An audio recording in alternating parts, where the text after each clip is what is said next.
insist. So if they still insist on increasing the price by 10 cents, you have the power to move to other restaurants and so on. Now, so let me now move on to the next part of my speech here to cover GST. Now, this is within the context of the overall fiscal constitution as well. As much as we look at costs, we must also look at how we can increase and broaden our revenue base. Now, Malaysia has enjoyed a very healthy contribution of revenue coming from our oil and gas sector. And up to recently, we do enjoy as much as 70 billion ringgit in terms of revenue from income tax from all activities, the petroleum tax, as well as the dividend from Petronas. Now, having said that, we do continue to make sure that we expand our other revenue sources to the extent that the proportion of petroleum revenue has come down from 35% of our total revenue down to the current level of about 33%. And it is our intention to grow our revenue base further to make sure that the proportion will continue to come down and to make it on a more sustainable basis. Now, among the various taxes that we look at, clearly GST, the indirect tax or consumption tax, is actually a way forward.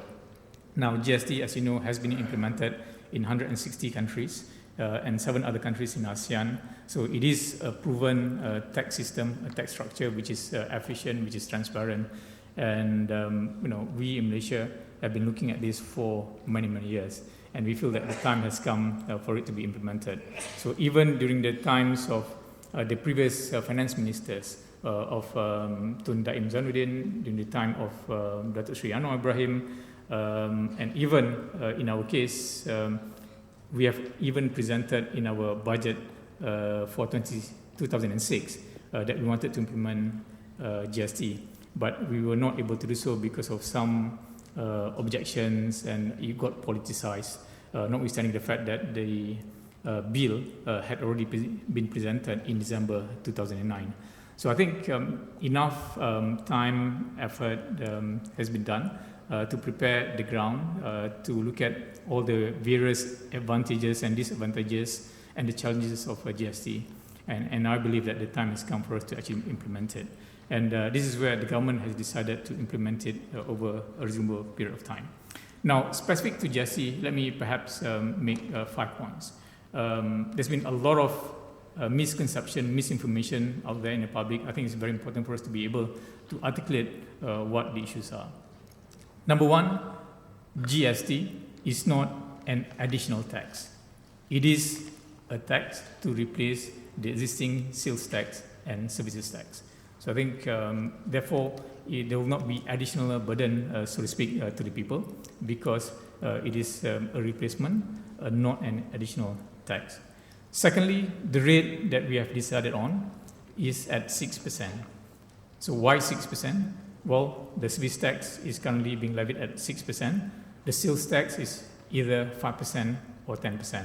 So 6% is a reasonable tax level because it's equivalent to the current service tax level. So if you were to go to McDonald's or KFC, in the past you will pay the service tax of 6%, but now from April 2015, it will be replaced with GST, which is still 6%. So there is no increase per se whatsoever. Plus, if you look at the rate being charged by other countries, so those of us who are familiar with the UK, of course, is at 20%, and other ASEAN countries would be between 7% to 12%. The lowest until now is in Singapore and Thailand at 7%. The highest will be in the Philippines at 12%, and other countries in ASEAN 10%. So Malaysia at 6%, we will have the lowest rate among the ASEAN countries. The third is the fact that there will be zero-rated goods and exempt goods from GST. Zero-rated goods would cover all the essential food items, the basic items of rice, flour, cooking oil, and all the basic necessities, your fish, your meat, poultry, seafood, and so on. So all these basic items will be zero rated, and other basic services, healthcare, transportation, and so on will be tax exempt. So I think I'm sure my other colleagues from Customs will be explaining all this in greater detail later. The fourth is the fact that the implementation period is reasonable. I mentioned about we've had many attempts before, and between now and 1st April, we have 17 months, which I think will be reasonable for all of you, from the businesses to put in place the system and to implement. And to help you do that, there'll be various incentives, allowances or deductions that will be given to enable businesses to help cope with this situation, including the training of the relevant staff to deal with GST. And the fifth point I'd like to make here, which is to me very important, is the fact that we do have offset packages to offset the potentially higher cost to the people and to the businesses. Now, to the people in particular, for those who are directly affected, people especially in the low income group, there will be the 300 ringgit additional contribution to BRIM. This is on top of the increase in BRIM from 500 ringgit to 650 ringgit.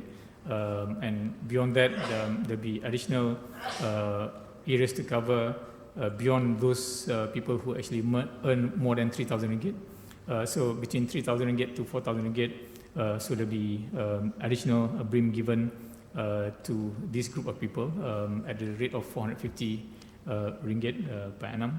On top of that, we have decided to give the 2,000 ringgit tax relief for those who earn up to 8,000 ringgit per month in terms of their chargeable income.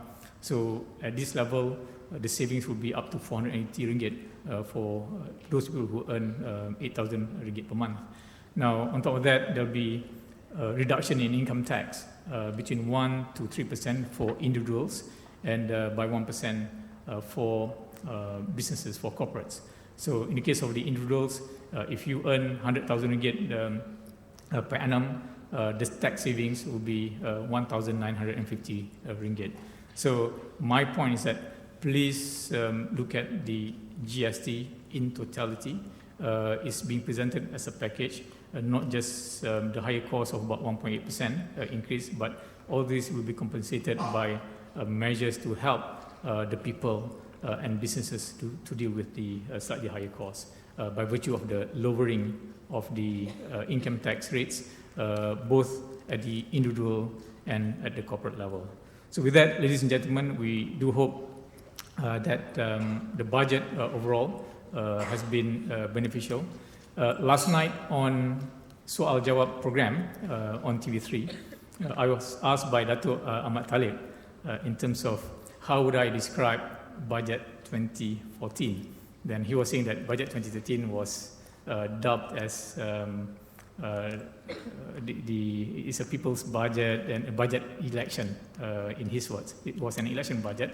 But for me, 2014 budget, I would describe it, if there's one word, it is actually a responsible budget. And that serves to reinforce the commitment of the government to do the right things. Now, some of it may not be popular. It may be spun by the opposition and so on.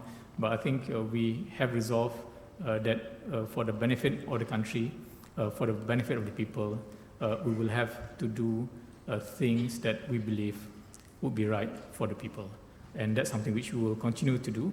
And it is my hope that all of you will help support us in this particular journey. So with that, ladies and gentlemen, thank you for your attention. Sorry I've taken a bit more of your time.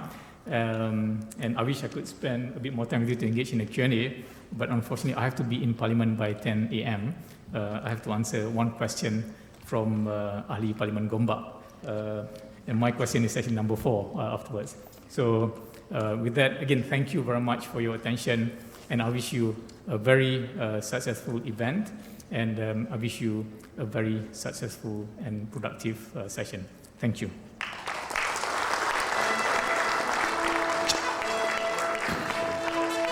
Terima kasih, thank you very much, Yang Berhormat Senator Dato' Sri Abdul Wahid Omar. And yes, we'd love to have you longer here, but we do appreciate that you have to go back to Parliament. And thanks again for your kind presence and support here.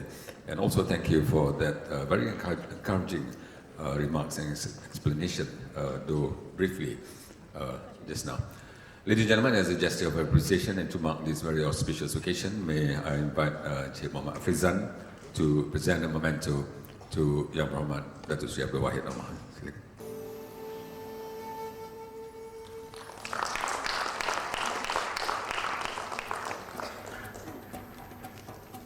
And we'd also like to present a memento in recognition of his support to Yang Berhormat Sri Abdul Samad.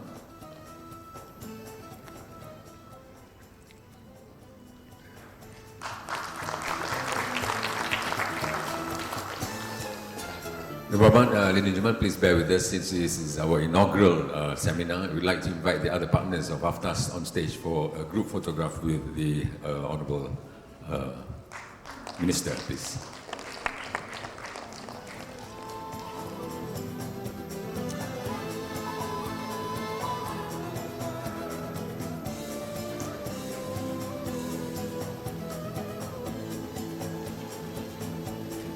Once again, thank you very much, Yang Berhormat.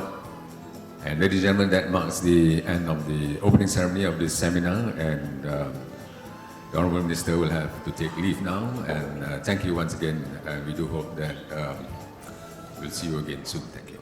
And in the meantime, ladies and gentlemen, please stay where you are because we're going to start off with the first presentation immediately after this.